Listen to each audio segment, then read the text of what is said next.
خبر یہ ہے کہ انفارمیشن ٹیکنالوجی فری لانسرز کے لیے رعایتی پروگرام جاری رہے گا۔ وزیر خزانہ اسحاق ڈار نے بجٹ تقریر میں بتا دیا کہ انفارمیشن ٹیکنالوجی شعبے کو اسمال میڈیم انٹرپرائزز کا درجہ دے دیا گیا ہے۔ لیپ ٹاپ اسکیم کے لیے 10 ارب، پی ایم یوتھ لون کے لیے 10 ارب اور ایچ ای سی کے لیے 1 ارب 35 ارب مختص کیے گئے ہیں۔ بے نظیر تعلیمی وظائف پروگرام کے لیے 55 ارب رکھے گئے ہیں، جبکہ 92,000 طلباء کو بے نظیر انڈر گریجویٹ اسکالرشپ دیا جائے گا۔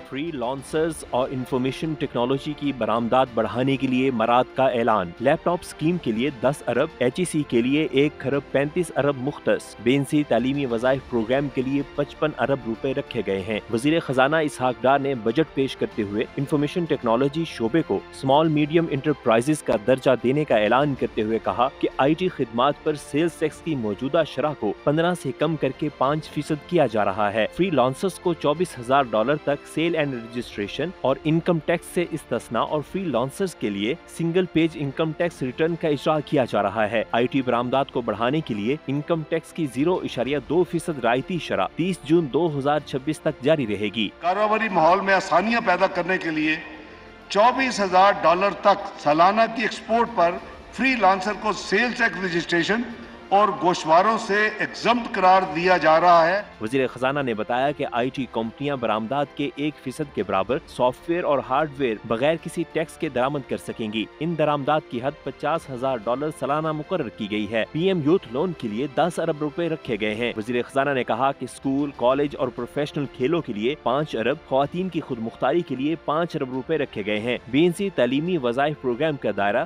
60 لاکھ بچوں سے بڑھا کر 83 لاکھ تک کیا جائے گا، جس کے لیے 55 ارب روپے رکھے گئے ہیں۔ 92,000 طلباء کو بے نظیر انڈر گریجویٹ اسکالرشپ دیا جائے گا۔ تعلیمی شعبے کے لیے پاکستان انڈورمنٹ فنڈ کے قیام کے لیے 5 ارب روپے، اعلیٰ تعلیمی کمیشن کے لیے جاری اخراجات کی مد میں 65 ارب روپے اور ترقیاتی اخراجات کی مد میں 70 ارب روپے مختص کیے گئے ہیں۔ پورے کے پوری آئی ٹی شعبہ کو ایس ایم ایز کا درجہ دیا جا رہا ہے، جس سے اس شعبے کو کم انکم ٹیکس جو ایس ایم ایز پہ لگتا ہے، special reduced rate of income tax, ان کو اس کا فائدہ ملے گا، اور ان کے اوپر ایس ایم ایز کی ڈیکلریشن کی وجہ سے ان کے اوپر نارمل انکم ٹیکس رجیم نہیں ہوگی، کنسیشنل انکم ٹیکس ان پر لاگو ہو رہے ہیں۔ وزیر خزانہ کا کہنا ہے کہ بے نظیر انکم سپورٹ پروگرام میں 40 ارب کا اضافہ کر کے 400 ارب کر دیا گیا ہے۔